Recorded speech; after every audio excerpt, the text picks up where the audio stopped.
Bismillahirrahmanirrahim. Alhamdulillah rabbil alamin wassalatu wassalamu ala asyrafil mursalin nabiyina Muhammadin wa ala alihi wa sahbihi wa man tabi'ahum bi ihsanin ila yaumiddin.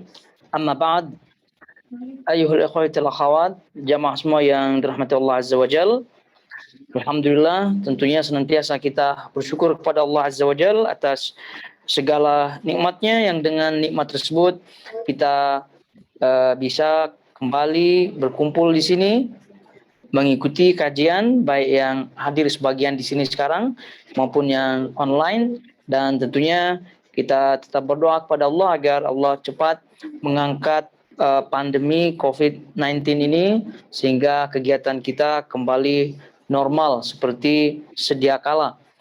Baik, sekarang kita akan melanjutkan bahasan kitab Al-Kabair yang kita rujuk baca dari kitab tulisan Al-Imam Adz-Dzahabi rahimahullahu taala, dan sekarang kita akan memasuki dosa besar yang ke-69.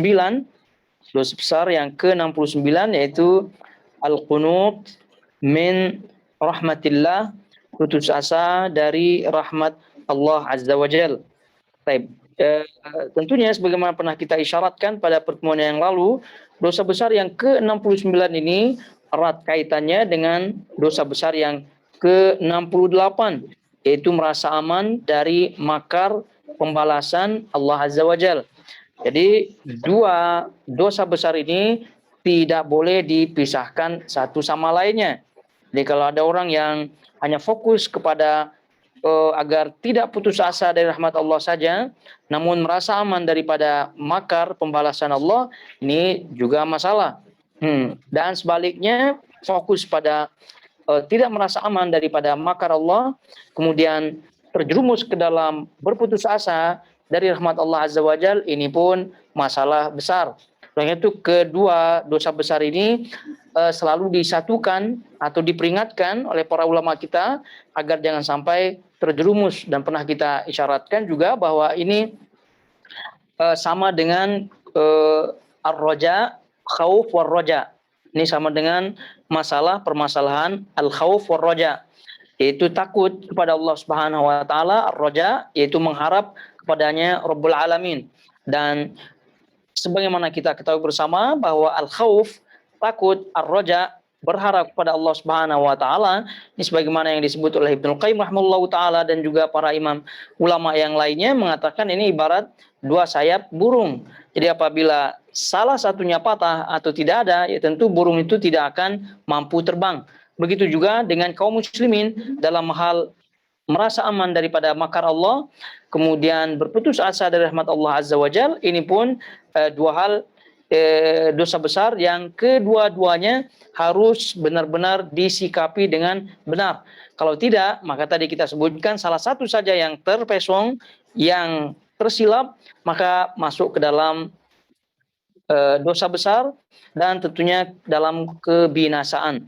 Baik, tentunya merasa aman daripada makar Allah, daripada balasan Allah Subhanahu wa taala pernah kita sebutkan pada pertemuan yang lalu.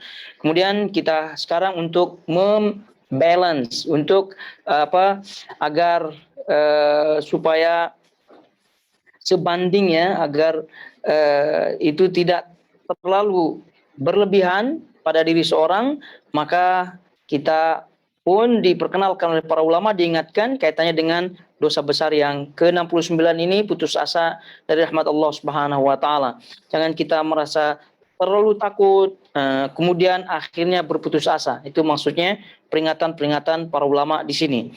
Baik, di situ Al-Imam Adz-Dzahabi rahimahullahu taala menyebutkan ayat-ayat Al-Qur'an yang menerangkan bahwa berputus asa dari rahmat Allah ini termasuk ke dalam dosa besar.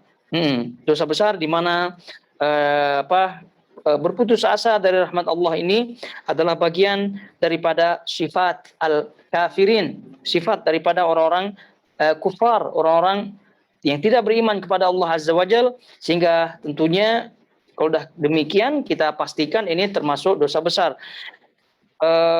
Para ulama yang lainnya di dalam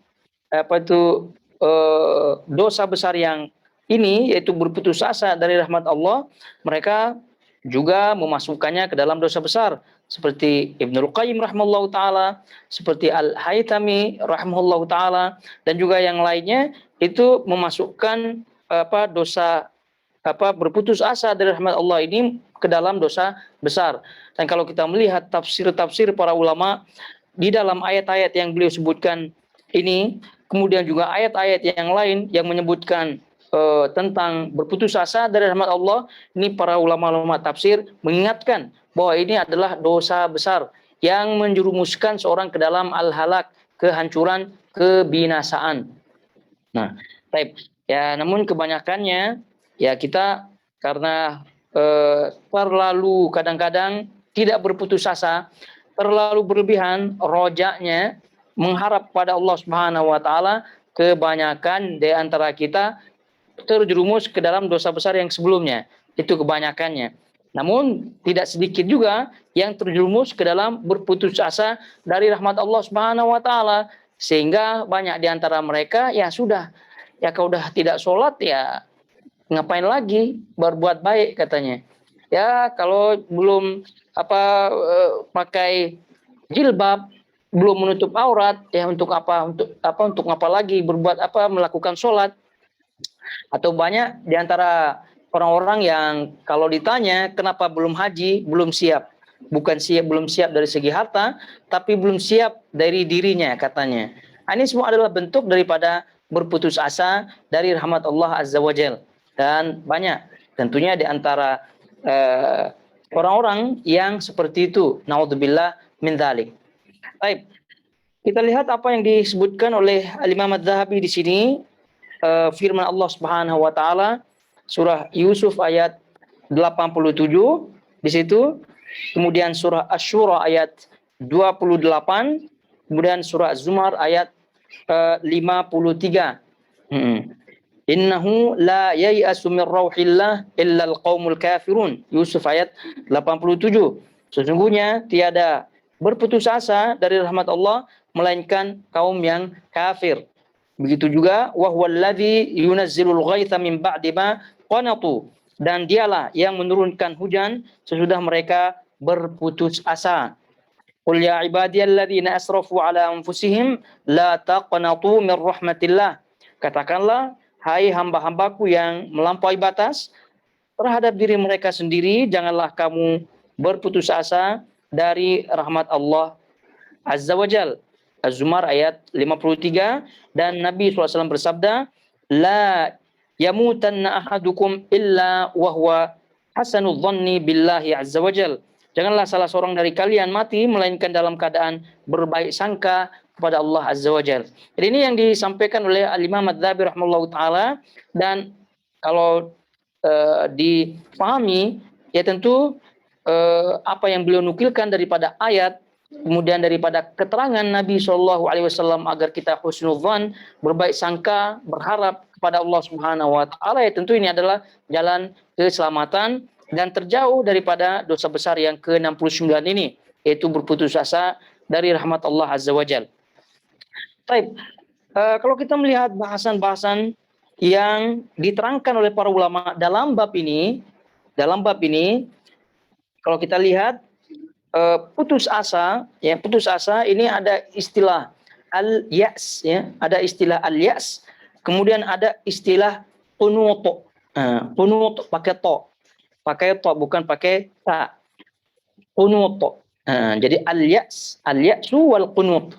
Nah, ini dua istilah yang sering disebutkan dalam Al-Qur'an, kemudian juga diterangkan tentunya dalam hadis-hadis Nabi SAW, dan para ulama mendefinisikannya.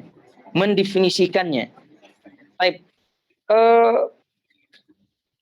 Al-ya's, tadi kita sebutkan istilahnya ada al-ya'su wal qunut. Ini ada di antara para ulama yang mengatakan al-ya'su, apabila al-ya'su maksudnya adalah al-qunut. Al-ya'su maksudnya adalah al-qunut. Apa itu al-ya'su? Apa itu al-qunut? Ini karena dua istilah yang sebagian para ulama menyatakan maknanya sama. Ada juga yang menyatakan maknanya tidak sama. Nah, dari sisi bahwa al-qunut ini lebih dahsyat daripada al-ya'su. Lebih dahsyat daripada al-ya'su. Ini bagi mereka yang yang membedakan dua istilah ini. Tapi tadi kita sebutkan para ulama sebagian mereka juga tidak membedakan antara makna keduanya. Baik, lalu apa makna al-ya'su wal qunut? Sebenarnya kita sudah paham ya, berputus asa. Nah, kata mereka al-ya'su naqidur raja au qat'u al-amali. Naqidur raja lawan dari pengharapan. Au qat'il amal atau memutuskan amal, harapan. Jadi ini yang dimaksud dengan al-ya'su wal qunut. Nah, naqidur raja itu lawan daripada berharap. Atau qat'ul amal memutuskan berharap, tidak berharap, tidak mengharap. Kemudian di para ulama lain menyebutkan yang dimaksud dengan al-ya'su wal qunut adalah inqita'ut tama'i minasy-syai'. Terputusnya harapan pada sesuatu. Terputusnya harapan pada atau dari sesuatu. Ini tidak ada harapannya lagi. Tidak ada harapan lagi. Nah, kemudian Ibnul Jauzi rahimahullahu taala menyebutkan definisi daripada al-ya'su wal qunut. Ini kata beliau al-qat'u ala anna al-matluba la yutahassalu li tahqiqi fawatihi. Memastikan tidak mendapatkan sesuatu yang diinginkan karena telah terlewatkan. Ini kata beliau Ibnul Jauzi rahimahullahu taala, yaitu memutuskan, memastikan tidak mendapatkan sesuatu yang diinginkan karena telah terlewatkan. Nah, ini definisi yang disebut oleh Ibnul Jauzi rahimahullahu taala kaitannya dengan al-ya'su wal qunut. Tadi kita sebutkan di antara para ulama ada yang tidak membedakan antara makna al-ya's dan al-qunut. Jadi mereka sebutkan apa makna al-ya's? Ya qunut kata mereka. Apa makna al-qunut? Al-ya's. Nah, tapi di antara para ulama yang membedakannya mengatakan bahwasanya al-qunut lebih dahsyat daripada al-ya's. Al-qunut yaitu kalau tadi kita sebutkan ucapan atau definisi daripada Ibnul Jauzi rahimahullahu taala memastikan tidak mendapatkan sesuatu karena telah tertinggal dari sesuatu tersebut, itu makna al-yas. Kalau al-qunut itu maknanya memang tidak ada harapan lagi. Sudah tidak ada celah sedikit pun, begitu. Tentu nanti kita akan sebutkan hukum daripada atau jenis macam daripada al-qunut atau al-yas ini.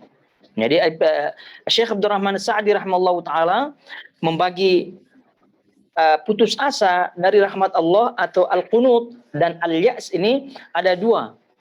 Ya, putus asa atau al-qunut atau al-ya's yang bertaraf, ya, yang menyampaikan kepada kekufuran. Kemudian yang kedua, al-ya's wal qunut, berputus asa yang hanya levelnya maksiat tapi masuk dalam kategori dosa besar. Nah, kata beliau rahimahullahu taala, bila mana kapan seorang itu atau kapan berputus asa itu masuk ke dalam kekufuran, ketika tidak ada dalam hatinya celah sedikit pun daripada rahmat Allah Subhanahu wa taala dan tidak ada harapan lagi, dan bahkan bersuudzon, buruk sangka kepada Allah Subhanahu wa taala. Jadi tidak ada harapan lagi satu hal, kemudian buruk sangka kepada Allah Subhanahu wa taala. Bahwasanya memang benar-benar tidak akan didapatkannya. Memang benar-benar Allah Subhanahu wa taala tidak dianggapnya lagi lah sebagai hambanya, begitu. Jadi buruk sangka kepada Allah. Ini boleh bertaraf kepada masuk kepada kekufuran.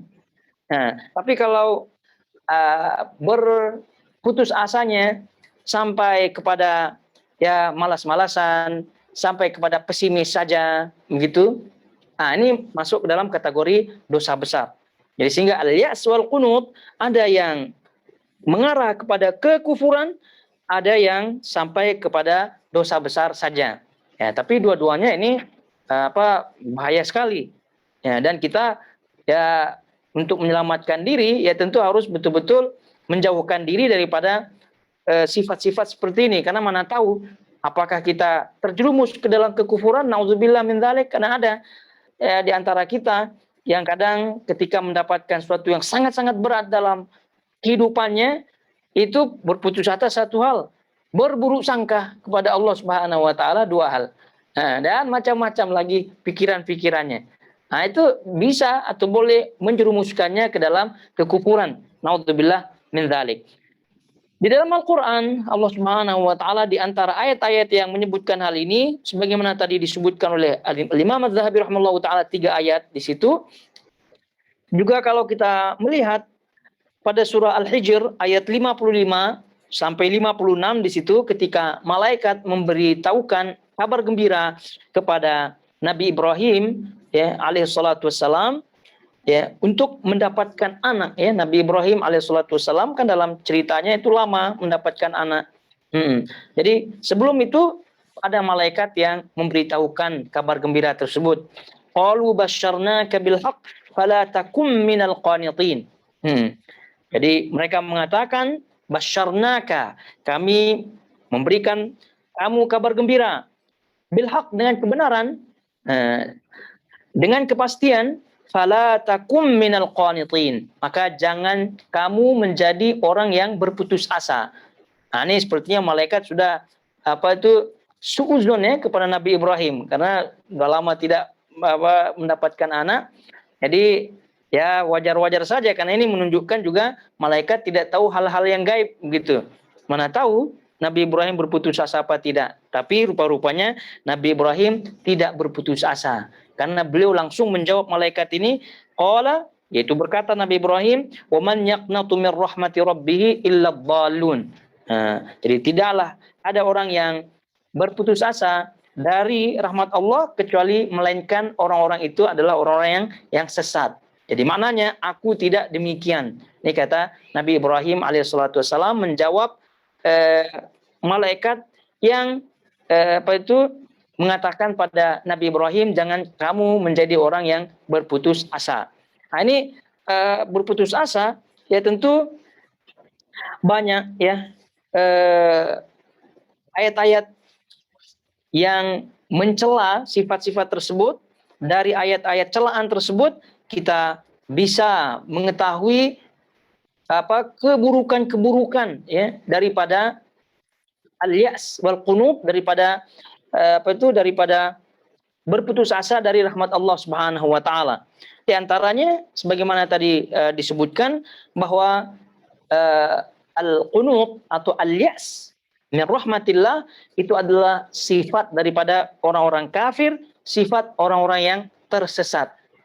Ini jadi dari ayat-ayat Al-Qur'an dan juga dari hadis keterangan para ulama bahwa berputus asa dari rahmat Allah Subhanahu wa taala ini sangat banyak keburukannya, efek negatifnya lah gitu. Dampak buruknya itu banyak sekali. Jadi yang pertama adalah tadi termasuk di antara sifat orang kafir, sifat orang yang sesat. Ini Allah Subhanahu wa taala menyebutkan dalam surah Yusuf ayat 87, innahu la yai'asu min rauhillah illal qaumul kafirun. Tidaklah ada yang yai'as, ini tadi yai'as, al-ya'as, yai'as. Tidak ada yang berputus asa dari rahmat Allah melainkan orang-orang yang kafir. Berarti ini termasuk sifat orang kafir. Kemudian kaitan dengan yang sesat sebagaimana yang disebut oleh Ibrahim alaihissalatu wassalam tadi di surah Al-Hijr ayat 56. Qala wa man yaqnatu min rahmati rabbih illa dhalun. Ibrahim mengatakan tidaklah ada orang yang berputus asa dari rahmat Allah Subhanahu wa taala kecuali orang-orang yang sesat. Nah, dari dua ayat ini kita ketahui rupa-rupanya al-ya'as wal qunut, rupa-rupanya berputus asa dari rahmat Allah Subhanahu wa taala ini adalah termasuk sifat-sifat daripada orang kafir, sifat-sifat orang-orang yang tersesat. Al-ya'as wal qunut. Jadi dua ayat tadi Yusuf, surah Yusuf 87 memakai kata al-ya'as. Al-ya'as, la yai'asu. Kalau surah Al-Hijr ayat 56 memakai al-qunut. Wa may yaqnatu. Di awal tadi kita sebutkan definisi daripada al-ya's wal qunut. Nah, ini dua istilah yang disebut dalam Al-Quran yang tadi kita sebutkan, ada di antara para ulama yang tidak membedakan maknanya, artinya menyebutkan maknanya satu, ada yang menyebutkan membedakan makna di antara keduanya, yaitu al-qunut itu lebih dahsyat daripada al-ya'as atau al-ya's. Baik. Jadi ini yang pertama, bahwa al-ya's wal qunut, berputus asa dari rahmat Allah Subhanahu wa taala, adalah termasuk sifat orang kafir, sifat orang sesat. Yang kedua, kebalikannya, bahwa sifat tidak berputus asa dari rahmat Allah Subhanahu wa taala adalah sifat orang-orang yang beriman, yaitu mafhum mukhalafah. Pemahaman di balik itu bahwa tidak berputus asa dari rahmat Allah Subhanahu wa taala adalah sifat-sifat orang-orang yang beriman. Jadi sebelum kita lanjut asar, efek negatif, keburukan daripada al-ya's wal qunut ini, kita sebutkan yakni hadis dari Nabi alaihi salatu wasallam yang berkaitan dengan luasnya gitu rahmat Allah Subhanahu wa taala.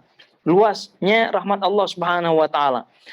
Dalam hadis riwayat Al-Imam Al-Bukhari rahimahullahu taala, dalam hadis yang lumayan panjang di situ, Nabi SAW menyebutkan, Innallaha khalaqar rahmata yauma khalaqaha mi'ata rahmah. Jadi sesungguhnya Allah Subhanahu wa taala ketika menciptakan rahmat, ya, di awal mula menciptakan rahmat, Allah Subhanahu wa taala menciptakan 100 rahmat. Fa amsaka indahu 99 rahmatan.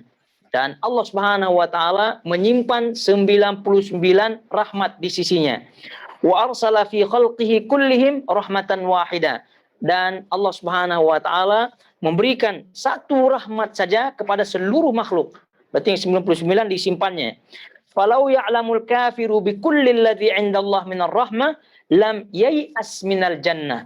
Kalaulah orang kafir mengetahui seluruh rahmat yang ada di sisi Allah Subhanahu wa taala, maka tentulah orang-orang kafir tidak pernah akan berputus asa untuk mengharapkan surga Allah Subhanahu wa taala.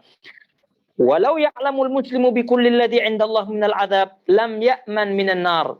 Kebalikannya, kalaulah seorang muslim mengetahui seluruh azab yang disiapkan oleh Allah Subhanahu wa taala di sisinya, maka dia pasti tidak akan pernah merasa aman dari neraka Allah Subhanahu wa taala. Nah, ini bahwa menunjukkan memperhatikan dua hal ini harus seimbang. Jadi antara rahmat Allah Subhanahu wa taala, memikirkan rahmat Allah, kemudian memikirkan azab Allah Subhanahu wa taala, ini harus seimbang. Karena kalau tidak seimbang, ya macam orang kafir tadi. Dia pikir rahmat Allah saja, ya jadi dia pasti akan tidak pernah berputus asa untuk mengharap surganya Allah Subhanahu wa taala. Nah, kebalikannya seorang muslim kalau pikir azab terus, ya ini tentu dia akan merasa takut dan seterusnya. Baik. Yang kedua dari efek buruk, ya, dampak buruk daripada al-ya's wal qunut, yaitu berputus asa dari rahmat Allah Subhanahu wa taala, kata para ulama, al-ya's wal qunut fihi takdzibun lillah wa li rasulih.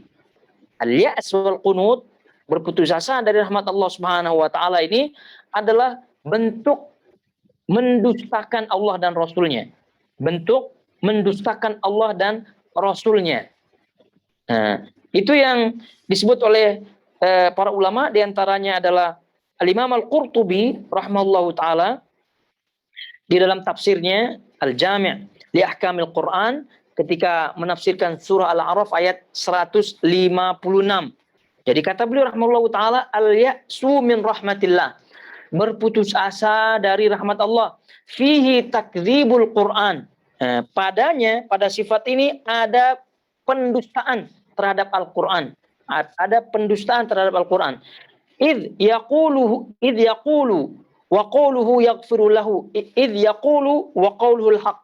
Di mana Allah Subhanahu wa taala berfirman surah Al-A'raf ayat 156, wa rahmati wasi'at kulla syai', dan rahmatku, kasih sayangku, wasi'at kullasyai, itu menyeluruh kepada seluruh makhluk, pada sesuatu, seluruh sesuatu. Itu meliputi seluruh sesuatu. Rahmatku, kasih sayangku, nikmatku, itu seluruhnya meliputi sesuatu. Itu meliputi makhluknya. Wa huwa yaqul la yughfar lahu faqad hajjara wasi'an. Lalu ada orang yang datang, lalu orang yang berputus asa ini datang mengatakan, kata Al-Qurtubi, kata beliau, lalu orang ini datang, aku tidak akan mendapatkan maghfirah Allah. Hadza idza kana mu'taqadan lidzalika. Jadi dengan ucapan seperti ini faqad hajjara wasi'an.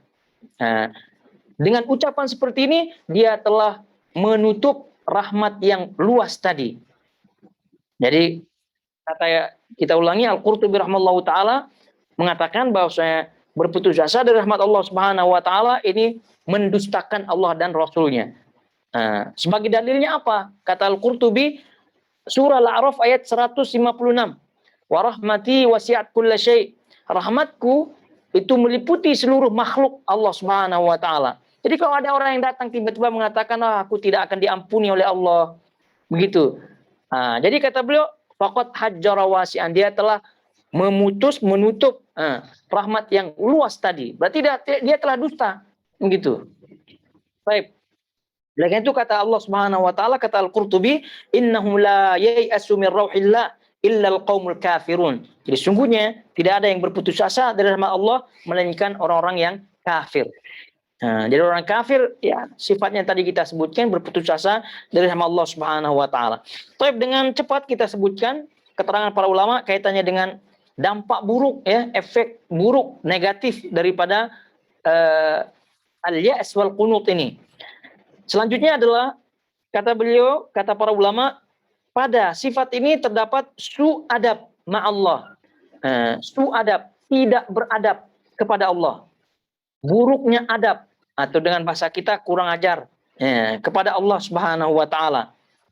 Kenapa demikian? Karena Allah Subhanahu wa taala dalam hadis menyebutkan rahmati, kata Nabi sallallahu alaihi wasallam, rahmat Allah Subhanahu wa taala itu mendahului murkanya. Rahmat Allah Subhanahu wa taala itu mendahului murkanya. Berarti murka Allah itu belakangan, rahmatnya lebih dahulu. Jadi sepatutnya cara beradab kepada Allah Subhanahu wa taala itu selalu mengharap rahmat Allah Subhanahu wa taala, bukan mengedepankan berputus asa dari rahmatnya. Jadi ketika orang itu berputus asa, maka ketika itu orang itu tidak beradab kepada Allah Subhanahu wa taala. Kemudian selanjutnya adalah kata para ulama, berputus asa atau al-ya's wal qunut ini adalah penyebab terjerumusnya orang ke dalam kekufuran, ke dalam kehancuran, dan ke dalam kesesatan. Ini dia penyebab terjatuhnya seorang ke dalam kekufuran, kehancuran, dan kesesatan. Ya bagaimana tidak? Karena orang itu kalau udah berputus asa, itu udah macam-macam terjadi. Ya, sudah kita isyaratkan bagian daripada putus asa. Ada yang mengarah kepada kekufuran, ada yang hanya dosa besar saja. Dan kata Ibnu Qayyim rahimahullahu taala, inilah daripada ini merupakan dosa yang paling besar, kata beliau. Dosa yang paling besar. Kenapa? Karena akan melahirkan dosa-dosa setelahnya. Melahirkan efek-efek yang buruk setelahnya. Melebihi keburukan minum khamar, berzina, membunuh, dan seterusnya. Dan ini terbukti. Stres apa yang menyebabkan stresnya? Salah satunya ini berputus asa. Kadang bunuh diri, berputus asa. Bunuh orang malah, berputus asa. Tidak hanya bunuh dirinya. Kita banyak baca berita membunuh anak istrinya. Kenapa? Sangat-sangat berputus asa. Tidak ada lagi harapan gitu karena ekonominya dah sempit gitu, tidak ada lagi mata pencarian menurutnya, utangnya banyak begitu, datang setan macam-macam, minum racun berjamaah. Ya, begitu. Akhirnya terjadi apa yang kita baca di berita. Jadi oleh karena itu ini apa benar kata para ulama bahwasanya berputus asa ini adalah celah setan untuk menjerumuskan orang ya ke dalam kekufuran, kalau tidak kekufuran ya kesesatan, kalau tidak kesesatan ya apa kehancuran dan seterusnya. Nah, karena ketika orang itu sudah masuk ke dalam perangkap ini ya jadi udah dia minimal dia telah masuk ke dalam perangkap dosa besar. Kalau tidak kekufuran. Naudzubillah min dzalik. Kemudian selanjutnya kata para ulama ini sifat putus asa dari rahmat Allah Subhanahu wa taala membawa kepada futur. Nah, sifat futur. Futur itu apa? Bosan. Nah, dan juga al-kasal, malas untuk berbuat ibadah, ketaatan kepada Allah Subhanahu wa taala. Maka itu Al-Imam Ibnu Hajar Al-Haytami rahimahullahu taala menyebutkan al-qanit aisun min naf'il a'mal wa man lazama dzalika tarakaha. Nah, jadi al-qanit al-ais yaitu orang yang berputus asa itu adalah orang yang tidak mengharapkan lagi faedah-faedah amalan. Tidak mengharapkan lagi faedah-faedah amalan. Jadi kalau kita beramal kan kita ada harapan, ada faedah di situ. Kemudian seterusnya kalau udah perasaan atau sifat tersebut menguasai, maka orang ini akan meninggalkan amalan. Ini kata Ibnu Hajar Al-Haytami rahimahullahu taala. Kemudian selanjutnya dampak buruknya adalah al-istimrar fi dzunub wal ma'asi. Terus menerus berbuat dosa dan maksiat. Terus menerus berbuat dosa dan maksiat. Ini banyak seperti ini. Misal masuk ke dalam lembah drug, ya, drug, narkotika, minuman keras dan seterusnya.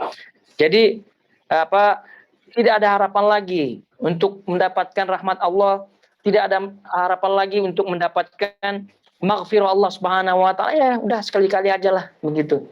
Udah sekali-kali. Nah, sekali-kali maksudnya terus menerus begitu berbuat maksiat dan berbuat dosa. Kemudian selanjutnya adalah sifat ini berputus asa dari rahmat Allah Subhanahu wa taala penyebab tidak mendapatkan rahmat Allah dan maghfirahnya. Penyebab tidak mendapatkan rahmat Allah dan maghfirahnya. Karena Rasulullah SAW dalam hadis yang sahih menyebutkan ana inda dhanni abdi bi. Aku bergantung prasangka hambaku, kata Allah. Fa yadhunnu bi abdi ma syaa. Jadi silakan hambaku berprasangka apa saja terhadapku, kata Allah Subhanahu wa taala. Jadi tergantung prasangka. Ini orang yang berputus asa kan berprasangka yang bukan ya dengan Allah Subhanahu wa taala. Jadi bagaimana dia akan mendapatkan rahmat dan maghfirahnya kalau dia tidak mengharapkan rahmat kepada Allah Subhanahu wa taala. Kemudian selanjutnya adalah sababun li fasadil qalbi, sebab rusaknya hati. Ini kata Ibnu Qayyim rahimahullahu taala setelah memasukkan sifat ini ke dalam dosa besar, kata beliau al-kabair al-qunut min rahmatillah. Termasuk dosa besar adalah berputus asa dari rahmat Allah. Kemudian kata beliau wa tawabi'u hadhil umur allati hi ashaddu tahriman min az-zina wa syarbil khamri wa ghairiha minal kabair dhahira. Dan dampak daripada dosa besar ini, yaitu berputus asa dari rahmat Allah Subhanahu wa taala, itu lebih besar daripada dampak berzina, minum khamar dan yang lainnya. Karena tadi dampaknya luar biasa. Kemudian selanjutnya dampak buruk daripada dosa besar ini, yaitu berputus asa dari rahmat Allah Subhanahu wa taala, zahabu sakinatil qalbi wa syu'urid daimi bil hirman wal huzni wal hammi. Hilangnya ketenangan hati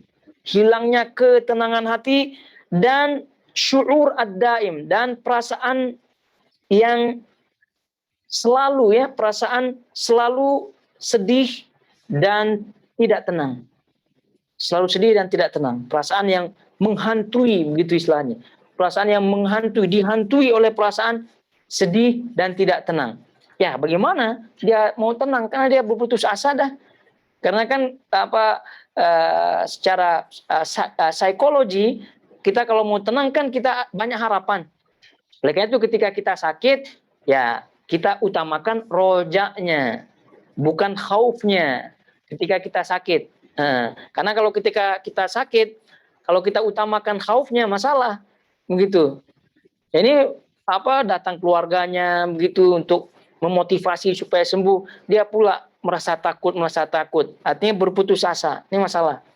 Jadi dari mana datang ketenangan kalau tidak ada rasa berharap dari rahmat Allah Subhanahu wa taala.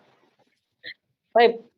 Ayuhatul akhwat semuanya, kemudian di antara bahasan yang disebut oleh para ulama, di antara gambaran-gambarannya, di antara bentuk-bentuk al-qunut, ya, di antara bentuk-bentuk al-qunut wal ya's yang diharamkan adalah di antara bentuk-bentuk berputus asa yang tidak dibolehkan, yang diharamkan adalah di antaranya kata para ulama al-ya'su wal qunut min maghfiratillah lidzunub.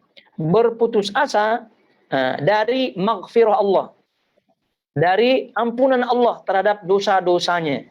Kalau ada rasa seperti ini, ya berarti ini masuk dalam kategori ini. Kemudian yang kedua, al-ya'su wal qunut min zawalis syada'idi wa tafrij al-kurub. Berputus asa dari jalan keluar. Jalan keluar terhadap permasalahan-permasalahan yang ada, kesulitan-kesulitannya. Nih dia berputus asa, udah tidak ada lagi jalan keluar, tidak ada lagi penolong, tidak ada lagi kegembiraan, tidak ada lagi dah. Itu semua pesimis. Ini juga termasuk bagiannya. Kemudian termasuk juga kata para ulama ada al-ya'su minat taghyir lil afdal. Berputus asa dari perubahan yang lebih baik lagi. Jadi tidak ada optimisme, tidak ada optimis lagi. Seolah-olah hidupnya tidak bisa berubah lagi dah. Ini juga termasuk bagian daripada al-ya's wal qunut. Jadi baik ini berlaku pada dunia, permasalahan dunia, lebih-lebih permasalahan akhirat. Jadi kenapa tidak kerja? Ya udah tidak ada harapan lagi dah begitu. Udah berpuluh kali dah send CV, tidak ada yang tidak ada yang dapat begitu. Udah tidak kerja. Ini al-ya's wal qunut. Kenapa tidak kerja? Ya sudah, tidak ada yang mau terima gitu. Al-ya's wal qunut ini. Jadi al-ya's minat taghyir lil afdal. Itu berputus asa dari perubahan yang lebih baik lagi. Ya karena selama hayat di kandung badan, selama masih ada nyawa, kesehatan yang diberikan oleh Allah Subhanahu wa taala, selama itu orang itu bisa berubah. Dan Allah Subhanahu wa taala sendiri mengatakan, "Innallaha la yughayyiru ma biqaumin hatta yughayyiru ma bi anfusihim." Jadi Allah Subhanahu wa taala tidak akan merubah suatu kaum, seorang, ya kecuali dia mau merubah dirinya sendiri. Ini karena dia berputus asa, ya jadi dia tidak mengharap yang lebih baik. Ini termasuk al-ya's wal qunut yang masuk ke dalam kategori al-kabair juga. Kemudian kata para ulama juga al-ya's min nasril Islam wartifa'udz dzulli wal mahanati 'anil muslimin. Berputus asa dari kemenangan Islam dan berputus asa dari kehinaan, kelemahan yang diderita oleh kaum muslimin. Begitu. Ini banyak sekarang ditengoknya Palestina, tak menang-menang juga. Udahlah, tidak ada ini lagi. Tidak. Itu pasti Allah Subhanahu wa taala suatu saat nanti dengan sebab-sebab yang Allah Subhanahu wa taala Maha mengetahui, itu akan menang semuanya. Kaum muslimin akan menang, itu pasti. Jadi oleh karena itu ketika kita berdoa, ya, jadi kita harus betul-betul yakin Allah Subhanahu wa taala kabulkan, gitu. Dan ini betapa banyak orang-orang seperti itu. Kemudian selanjutnya al-ya's wal qunut min taubatil usfat. Berputus asa dari taubatnya orang-orang yang bermaksiat. Berputus asa dari taubatnya orang bermaksiat. Jadi maknanya apa? Dia kononnya orang baik. Kemudian dia tengoknya ada orang yang bermaksiat, ahli maksiat. Dia bilang, wah ini tidak ada harapan lagi dah. Dia sendiri, bukan yang ahli maksiatnya yang berputus asa. Dia sendiri yang berputus asa. Nah, jadi baik pada diri orang yang melakukannya atau diri orang yang melihatnya, itu semua ini berlaku. Semua berlaku. Jadi itu hati-hati, ini dosa besar ini mengintai ya, dalam kehidupannya mengintai. Jadi oleh karena itu kita jaga diri kita, jaga keluarga kita, ya. Karena apa? Karena perasaan sifat seperti ini tidak hanya muncul terhadap atau dari perbuatan kita, juga muncul dari kita melihat orang lain. Dan itu betapa banyak hal-hal seperti itu. Jadi ini sebab itu kita diingatkan oleh para ulama, jangan sampai kita terjatuh ke dalam sifat yang menjerumuskan ke dalam tadi kehancuran, kesesatan, bahkan kekufuran. Naudzubillah min dzalik. Kemudian kalau kita melihat bahasan para ulama berikutnya, asbabul ya'si wal qunut, sebab orang terjerumus ke dalam al-ya's wal qunut, berputus asa dari rahmat Allah Subhanahu wa taala. Yang pertama kata para ulama, al-jahlu billah. Jahil. Ya, jahil terhadap Allah Subhanahu wa taala. Jahil mana tidak ada ilmu. Ya kalau kata kasarnya ya bodoh. Ya, itu dia. Jadi jahil, tidak ada ilmu terhadap Allah Subhanahu wa taala. Tidak ada ilmu dari 3 hal. Tidak ada ilmu dari sisi 3 hal. Yang pertama, jahil terhadap kekuasaan Allah Subhanahu wa taala atas dirinya. Jadi jahil. Jadi ya walaupun dia tahu, tapi karena dia dikuasai oleh perasaan atau sifat seperti itu, ya sesungguhnya orang itu jahil. Lupa bahwasanya Allah Subhanahu wa taala kuasa atas dirinya. Ya, sekarang CV-nya tidak masuk. Tapi Allah Maha Kuasa. Itu boleh-boleh saja. Kun fayakun, jangankan CV. Ya. Adam saja tanpa tanpa ibu dan ayah lahir begitu saja. Dan betapa banyak orang-orang yang kaya yang kalau kita lihat biografinya miskin dulu. Nah, itu bab dunia. Bab akhirat lagi-lagi betapa banyak orang-orang yang dahulunya kelam kehidupannya, banyak dosanya, sekarang menjadi ahli ibadah, bahkan menjadi ulama, banyak. Nah, jadi jahil terhadap kekuasaan, kudrat Allah Subhanahu wa taala pada dirinya. Jadi kalau orang itu yakin Allah itu mampu berbuat apapun saja, tidak hanya pada dirinya dan seluruh alam semesta ini, ya pasti dia akan merasa optimis, ya, pasti akan merasa optimis. Berarti ketika orang itu pesimis, maka ketika orang itu jahil terhadap kekuasaan Allah pada dirinya. Kemudian selanjutnya jahil terhadap ilmu Allah, pengetahuan Allah terhadap segala keperluannya, segala kebutuhan hajatnya. Nah, karena orang itu ketika berputus asa, dia sesungguhnya jahil tadi terhadap kekuasaan Allah, sesungguhnya dia jahil terhadap Allah, ilmu Allah, jahil terhadap ilmu, pengetahuan Allah, terhadap keperluan hajat dirinya. Jadi Allah Subhanahu wa taala Maha tahu apa yang kita perlukan, apa yang kita hajatkan. Allah Maha tahu. Nah, jadi tinggal keinginan kita untuk mencarinya. Itu saja. Nah, tapi Allah Maha tahu. Jadi kalau udah berusaha semaksimal mungkin, gajinya itu saja, berarti maknanya Allah Maha tahu itulah dia punya hajat. Kenapa betapa banyak orang yang gaji besar ternyata hilang begitu saja uangnya. Berkahnya tidak ada. Dan seterusnya. Terus, kemudian selanjutnya jenis jahil yang ketiga, ketika orang itu berputus asa, jahil ya, terhadap bahwa Allah Subhanahu wa taala itu zat yang maha pemurah, zat yang tidak bakhil. Zat yang maha pemurah yaitu zat yang tidak bakhil, yang tidak pelit, yang tidak pelit gitu. Jadi ketika orang itu berputus asa, seolah-olah dia anggap Allah Subhanahu wa taala ini susah memberikannya. Kok Allah susah begitu? Kenapa Allah tidak sampai sekarang tidak kasih, tidak berikan begitu? Banyak orang seperti itu. Ini jahil. Maksudnya Allah Subhanahu wa taala di antara sifat Allah itu adalah jud wal karam. Allah sifatnya adalah memberi. Begitu. Itu di antara sifat Allah. Jadi ketika orang itu berputus asa, maka ketika itu dia jahil terhadap sifat Allah Subhanahu wa taala ini. Maka ini yang pertama yaitu al-jahlu billah.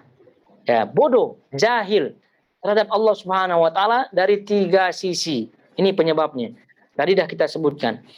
Kemudian Selanjutnya sebab yang selanjutnya disebutkan oleh para ulama al-ghulu fil khauf min Allah Subhanahu wa taala. Berlebihan ghulu, ekstrim. Nah, ekstrim apa? Ekstrim takut kepada Allah Subhanahu wa taala. Ekstrim ketakutannya kepada Allah Subhanahu wa taala, ekstrim. Nah, ini sebab tadi kita sebutkan, mungkin dia baca azab Allah Subhanahu wa taala besar banyak begitu, yang betul. Nah, tapi bacaannya itu menguasai akal pikirannya sehingga ghulu fil khauf. Ketakutannya itu berlebihan, ekstrim. Sebab itu kata Ibnu Qayyim rahimahullahu taala, kata beliau di sini dalam kitabnya Madarijus Salikin, la yad'ul khaufu yufdi bihi ila haddin yuqi'uhu fil qunut. Janganlah berikan peluang ketakutan itu membawa kepada al-qunut, membawa kepada berputus asa dari rahmat Allah Subhanahu wa taala. Fa inna hadzal khaufu madhmumun, karena ketakutan yang jenis ini itu madhmum, tercela. Jadi ketakutan yang membawa kepada qunut, pakai to ya, qunut, yaitu berputus asa dari Allah Subhanahu wa taala, kata Ibnu Qayyim, ketakutan yang tercela. Maka jangan berikan celah. Nah, jangan biarkan ketakutan seperti itu ada pada diri kita. Yang selanjutnya, kata para ulama, musahabatul ya'isin wal qanitin al muqnitin. Nah, yaitu berteman, bergaul dengan orang-orang yang ya'isin. Kan orang yang bersifat al-ya'as namanya ya'is. Jadi orangnya jamak ya'isin. Jadi bergaul, bersahabat, bahkan ya berteman dengan orang-orang yang suka berputus asa, dan al-muqnitin, dan orang-orang yang memutus asakan. Ini juga. Ya karena betapa banyak itu orang-orang seperti itu, ya udahlah, begitu udahlah. Ini namanya muqnitin. Jadi orang yang memutus asakan. Nah, ini sebabnya adalah yang selanjutnya ini bergaul bersama orang-orang yang berputus asa dan orang-orang yang memutus asakan. Memutus asakan. Sebab itu memutus asakan orang itu tidak boleh, haram hukumnya. Kemudian selanjutnya kata para ulama, at-ta'alluqu bil asbab. Terlalu bergantung dengan sebab. Terlalu bergantung dengan sebab.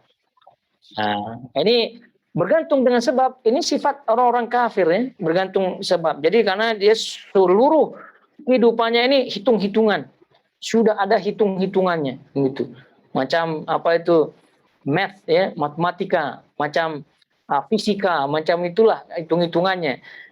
Jadi bisnis ini satu-satunya begitu. Nah, kalau keluar daripada hitung-hitungannya, lalu kemudian rugi, udah terjadilah putus asa.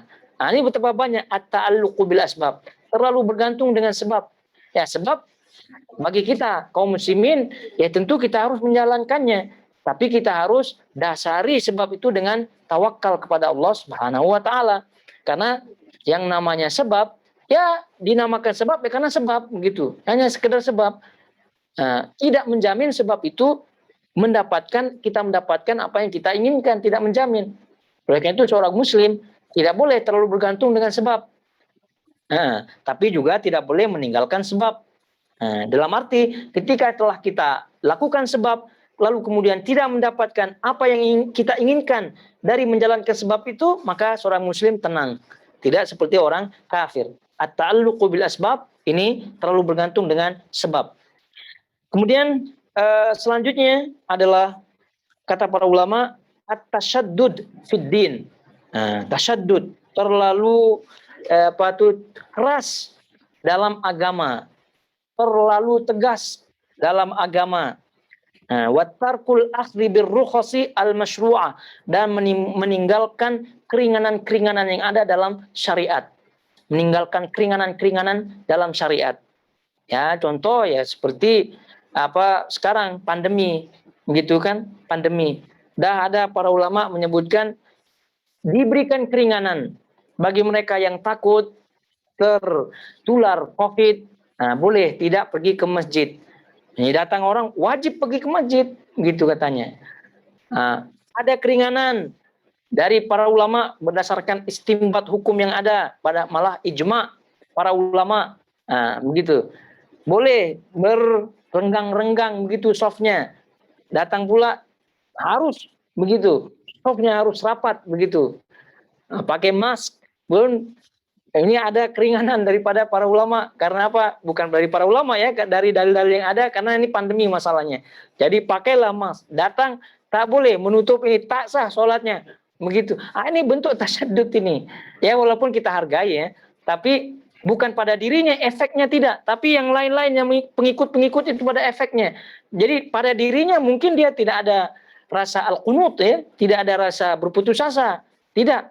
Tapi yang mendengar itu kadang-kadang berputus asa juga. Jadi ini seolah-olah dibenturkan gitu ya dengan pemerintah, dibenturkan di clash jadinya.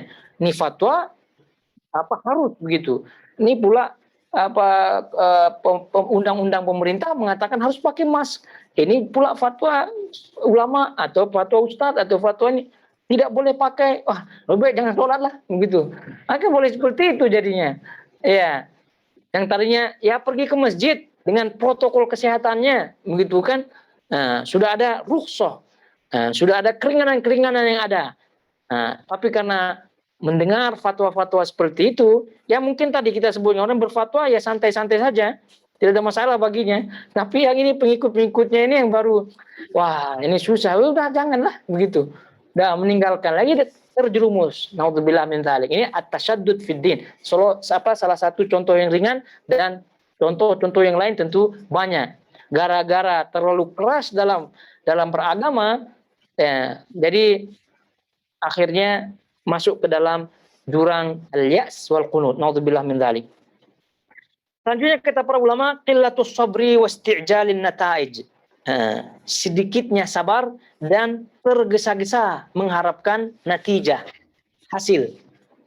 Sedikit sabar dan tergesa-gesa mengharapkan natijah, hasilnya. Ini memang udah jelas ini. Udah jelas, dah nampak lah begitu ya. Inilah menyebabkan al-ya's wal qunut.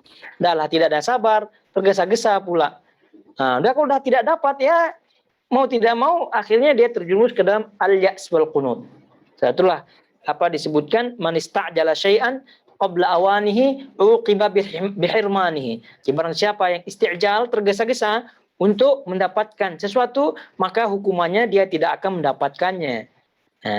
Jeda tergesa-gesa kemudian tidak ada sabarnya, pasti terjerumus ke dalam dosa besar ini. Naudzubillah min dzalik. Kemudian selanjutnya kata para ulama, ta'alluqul qalbi bid dunya. Bergantungnya hati terhadap dunia. Bergantungnya hati terhadap dunia. Ya kalau tadi terhadap sebab, secara khusus ini dunia secara umum. Dunia secara umum ini apa yang dimilikinya, dari hartanya, dari anak istrinya. Ya. Jadi terlalu begitu sayang kepada anak istrinya. Nah ketika terjadi sesuatu yang naudzubillah tidak diinginkan terhadap anak istrinya, adalah seolah-olah dunia ini hancur dah, seolah-olah udah kiamat dah, begitu. Istrinya meninggal, anaknya meninggal, semua orang terdekat meninggal. Udah tidak ada lagi kehidupan pada dirinya dah, ujung-ujungnya naudzubillah bunuh diri. Itu karena ini fakta, banyak seperti itu. Malahan belum kawin malah masih ya istilahnya dekat-dekatan lah, pacaran dan seterusnya. Ditinggal sama pacarnya. Ditinggal sama pacarnya, dia yang stres. Wah, ini betapa banyak itu anak-anak muda sekarang. Anak-anak muda sekarang nih seperti itu, ditinggal sama kekasihnya, dia pula yang bunuh diri. Ya masih mending ya, cinta ditolak, dukun bertindak. Ya masih ada hidup maksudnya. Ya, masih ada hidup, tapi kebanyakan minum racun mati. Sayang kehidupannya seperti itu. Naudzubillah min dzalik. Ya kiaskan seperti dalam kehidupan ini karena terlalu hatinya bergantung pada dunia. Nah, kalau tidak mendapatkannya atau hilang darinya, maka dia terjerumus ke dalam sifat seperti ini. Baik, selanjutnya itu sebab-sebab terjerumus ke dalam di antara ya sebab-sebab terjerumus ke dalam sifat dosa besar ini. Kemudian kata para ulama dalam bahasanya al-wasail al-mu'inah ala takhallusi minal ya'si wal qunuti. Wasilah-wasilah, tips ya, cara yang membantu ya, cara untuk terbebas ya daripada sifat ini, sifat al-ya's wal qunut, sifat berputus asa. Yang pertama, kata para ulama, al-iman bi asma'illah wa sifatihi. Beriman dengan nama-nama dan sifat-sifat Allah Subhanahu wa taala. Jelas. Jadi kalau udah kita beriman dengan nama-nama Allah dan sifat-sifatnya, maka insya Allah kita akan dikuasai oleh roja ya, ketika kita menyebutkan Ar-Rahman Ar-Rahim. Jadi ketika kita membaca Ar-Rahman Ar-Rahim, ya kita tahu ini nama dan sifat Allah Subhanahu wa taala. Ketika kita membaca Allah Subhanahu wa taala wa makaru wa makarullah wallahu khairul makirin, ini di antara sifat-sifat Allah juga. Jadi bagaimana cara kita mensikap? Yaitu al-iman bi asma'illah wa sifatihi, ini sangat-sangat penting sebagai wasilah, sebagai cara, sebagai tips agar terhindar, terselamatkan dari sifat ini. Yang pertama, yang kedua, husnudzan billahi wa raja'i rahmatih. Husnudzan, baik sangka kepada Allah Subhanahu wa taala dan selalu mengharapkan rahmatnya dan selalu mengharapkan rahmatnya. Dan itu yang disebutkan oleh para ulama, di antaranya apa yang disebutkan oleh Al-Imam As-Safarini, kata beliau, halus salafi raja'u bila ihmal wa khaufun bila qunut wa labud min husnil dhanni billahi ta'ala. Halus salaf, keadaan ulama salaf. Kata beliau Al-Imam As-Safarini. Kata beliau, keadaan ulama salaf itu adalah roja'un bila ihmal. Roja, mengharap bila ihmal, tanpa meremehkan. Mengharap tanpa meremehkan. Wa khaufun bila qunut. Takut tanpa berputus asa. Walabud min husnidzan billahi ta'ala, dan selalu disertai dengan husnudzan, baik sangka kepada Allah Subhanahu wa taala. Ini tips kehidupannya, tips kehidupan. Tidak perlu antum dengar motivator-motivator itu. Ini di dalam hadis, dalam ayat para ulama dah jelas dah. Ini kehidupan, ini kata singkat padat dah, ini tips kehidupan dah. Motivasi apa lagi kita mau cari? Motivasi apa lagi kita mau dengar? Kalau kita tidak mau dengar, yang ulama salaf mengatakan halus salaf. Ini keadaan ulama salaf. 3 saja. Roja'un bila ihmal. Mengharap pada Allah Subhanahu wa taala tanpa meremehkan. Maknanya mengharap dengan bukti begitu. Mengharap surga Allah Subhanahu wa taala, apa buktinya? Ibadah yang kuat begitu. Ijtihad, bersungguh-sungguh begitu. Tapi kalau mengharap saja tanpa bersungguh-sungguh, berarti roja'un bi ihmal namanya. Lamnya dihilangkan. Roja, mengharap dengan meremehkan. Minta surga, Rabbana atina fid dunya hasanah wa fil akhirati hasanah wa qina adzabannar. Zikirnya 1000, apalagi tasbihnya panjang luar biasa, tapi masih bermuamalah dengan riba. Itu ihmal atau bila ihmal itu? Ihmal namanya, meremehkan pengharapannya. Ini salaf tidak demikian. Roja bila ihmal, mengharap tanpa meremehkan. Artinya membuktikan betul-betul harapannya ini sungguh-sungguh begitu. Kemudian khaufun bila qunut. Yang kedua, tips hidup ulama salaf, khaufun bila qunut. Takut tanpa takut yang tidak membawa kepada berputus asa. Seperti tadi kita sebutkan Ibnu Qayyim, jangan sampai ketakutan itu membawa kepada qunut. Ini para ulama salaf tidak. Jadi takut yang tidak membawa kepada putus asa. Kemudian walabud min husnudzan billahi ta'ala, dan senantiasa terus disertai dengan husnudzan kepada Allah Subhanahu wa taala. Baik, selanjutnya yang ketiga, wasilah yang membantu selamat daripada sifat ini, dosa besar ini adalah, kata para ulama, ta'alluqul qalbi billah wathiqati bihi. Bergantungnya hati kepada Allah Subhanahu wa taala dan thiqah, dan yakin dengannya. Bergantungnya hati kepada Allah Subhanahu wa taala dengan yakin, dengan penuh keyakinan kepadanya. Dan ini tentu menjadi suatu hal yang sangat harus ya bagi seorang muslim, karena apabila orang itu telah hatinya bergantung kepada Allah, kemudian thiqah, ya, yakin kepada Allah Subhanahu wa taala, maka insya Allah yang namanya qunut, berputus asa dari rahmat Allah Subhanahu wa taala, tentu jauh. Gimana mau masuk karena udah kuat ya hatinya kepada Allah Subhanahu wa taala. Kemudian selanjutnya kata para ulama, an yakunal abdu bainal khaufi war raja, yaitu hendaknya selalu berada antara khauf dan roja. Selalu berada di antara khauf dan roja. Di antara khauf takut dan roja pengharapan. Nah, ini di antara itu dia. Ya, dia terbang bersama khauf dan roja. Tadi kita sebutkan ibarat dua sayap. Jangan sampai khaufnya berlebihan, akhirnya rojanya hilang. Jangan sampai rojanya berlebihan, khaufnya hilang. Kemudian selanjutnya kata para ulama, al-iman bil qada wal qadar. Iman dengan qada dan qadar, takdir Allah Subhanahu wa taala. Dan Allah Subhanahu wa taala telah menulis takdir makhluknya 10.000 tahun sebelum diciptakannya langit dan bumi. Nah, itu udah kalau udah takdirnya itu sudah ada, ya tentu tidak bisa lagi terubah-ubah. Dan ini keyakinan seperti ini membantu tentunya dalam menghilangkan al-ya's wal qunut. Kemudian selanjutnya as-sabru 'inda hudutsil bala, sabar ketika datang ujian. Sabar ketika datang ujian. Selanjutnya ad-du'a ma'al iqan bil ijabah. Doa dengan keyakinan diijabahi oleh Allah Subhanahu wa taala. Berdoa dengan penuh keyakinan akan dikabulkan oleh Allah Subhanahu wa taala. Kemudian selanjutnya al-akhdhu bil asbab, menjalankan sebab, tapi jangan sampai terlalu bergantung dengan sebab, menjalankan sebab. Selanjutnya az-zuhdu fid dunya, zuhud terhadap dunia ini. Artinya tidak terlalu hatinya bergantung pada dunia.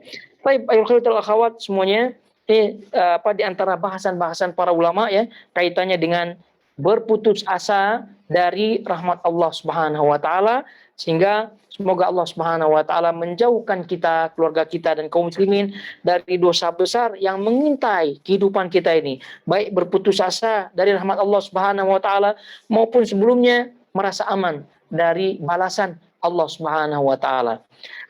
Baik, ini ada pertanyaan ini. Assalamualaikum warahmatullahi wabarakatuh, Ustaz. Seorang muslim diperbolehkan memohon kepada Allah agar dimatikan saja pada saat orang tersebut merasa tidak sanggup lagi untuk hidup di dunia. Apakah orang yang seperti ini sedang berada dalam berputus asa dari rahmat Allah Subhanahu wa taala? Jazakallahu khairan. Tapi dilihat keadaannya. Kalau keadaannya itu seperti keadaan Al-Imam Al-Bukhari begitu, yang sudah kita bahas biografi beliau di akhir hayat beliau, banyak fitnah-fitnah yang menimpa beliau, baik fitnah dari kalangan ulama dan juga fitnah dari kalangan umara dan seterusnya. Beliau berdoa begitu. Namun prinsipnya adalah hidup seorang muslim itu lebih baik daripada kematiannya. Itu. Kemudian juga Nabi SAW menyebutkan doa ya agar kita dimatikan oleh Allah Subhanahu wa taala kalau sekiranya mati itu lebih baik. Kalau sekiranya mati itu lebih baik, dan dihidupkan kalau sekiranya hidup itu lebih baik. Tapi prinsipnya sekali lagi, hidup bagi seorang muslim adalah investasi. Jadi kalau udah mati, tutup buku, bagaimana mau tambah lagi amalannya? Ini harus diperhatikan. Jadi kehidupan bagi seorang muslim itu lebih baik daripada kematiannya. Dari asalnya maksudnya. Jadi karena dalam ketika hidupnya dia ada kemungkinan untuk menambah amal kebaikan. Tapi kalau mati dah selesai. Nah, oleh karena itu diperbolehkan memohon kepada Allah agar dimatikan saja pada saat orang tersebut merasa tidak sanggup lagi untuk hidup di dunia. Nah, ini tentu keadaan tertentu dan case-case tertentu. Tapi kalau secara umum tidak. Dan ini tadi sudah kita isyaratkan bahwa ya kita hendaknya beroptimis ya kepada Allah Subhanahu wa taala, dan hendaknya tidak bergaul dengan orang-orang yang pesimis dan orang-orang yang membuat pesimis, yaitu berputus asa. Jadi kita sebutkan apapun keadaannya, ya, tidak sanggup lagi hidup di dunia, apapun yang dihadapinya, tetap tidak boleh berputus asa dari rahmat Allah Subhanahu wa taala. Ini hukum asalnya. Taib. Jadi hal seperti ini kalau kita jawab, apakah orang seperti ini sedang berada dalam berputus asa? Iya. Kita tegas dalam hal ini. Ya, kecuali kalau kita lihat case-case pribadinya, wallahu alam. Tapi secara umum, ya. Ya, karena ada orang yang mengatakan, wah saya tidak kuat lagi hidup. Rupa-rupanya tadi ditinggal kekasihnya. Iya. Wah, saya tidak kuat lagi hidup. Kenapa? Banyak hutang. Nah, wah, saya tidak lagi kuat lagi, malu. Kenapa?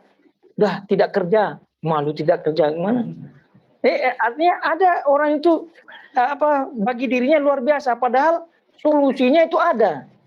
Nah, oleh karena itu kita sebutkan ketika ditanya seperti ini, ya termasuk. Dan bahkan ketika orang itu sakit luar biasa dan seterusnya, itu tetap dia mengharap kepada Allah Subhanahu wa taala dengan berdoa, ya Allah, apabila kehidupan ini baik bagiku maka hidupkanlah. Kalau kematian ini baik bagiku maka matikanlah. Tapi tidak berdoa dengan ucapan ya Allah matikanlah aku. Nah, itu seolah-olah memutuskan namanya. Tapi kalau doa yang disebutkan oleh Nabi SAW kan kita kembalikan itu kepada Allah Subhanahu wa taala, dan ingat tadi kita harus ilmui Allah Maha tahu terhadap keperluan hajat kita. Jadi ketika kita berdoa ya Allah hidupkan hambamu jika hidup ini baik bagiku, dan matikan hambamu jika kematian baik bagiku. Maknanya kita serahkan kepada Allah. Tapi ketika mendapatkan sesuatu yang susah dan seterusnya, ya Allah matikan aku. Tiba-tiba mati. Nah, itu masalah. Baik, jadi apa jawabannya? Apakah orang seperti ini sedang berada dalam berputus asa? Ya, sedang berada dalam kasih celah, nanti malah sesuka-sukanya nanti. Ya, dikit-dikit mati. Padahal ketika mati dah tutup buku, tidak bisa lagi mengamalkan atau menambah amal perbuatannya. Naudzubillah min dzalik. Kalau berdoa pada orang yang sakit, kalau berdoa, matikan dia, kalau matinya itu baik-baik dia, itu doa baik. Iya. Ini doakan orang yang mungkin dalam kesakitan. Iya. Bagaimana? Sudah sakit yang sudah tidak hidup. Wallahu alamnya itu hadis untuk orang sendiri ya, orang sendiri. Nah, orangnya sendiri. Tapi kalau berdoa untuk orang itu, wallahu alam. Jadi dilihat. Jadi kita berdoa ya Allah berikan dia yang terbaik, gitu sajalah. Nah, ya karena kalau kita sebutkan ya Allah hidupkanlah dia, kalau kehidupannya baik baginya dan seterusnya, itu terlalu panjang bagi kita yang melihatnya. Ya. Jadi berikanlah dia kebaikan yang terbaik lah, begitu, yang terbaik. Nah, tapi apakah boleh apa tidak? Ya, tentu tidak boleh kita melarang juga ya. Nah, karena itu kita serahkan kepada Allah Subhanahu wa taala.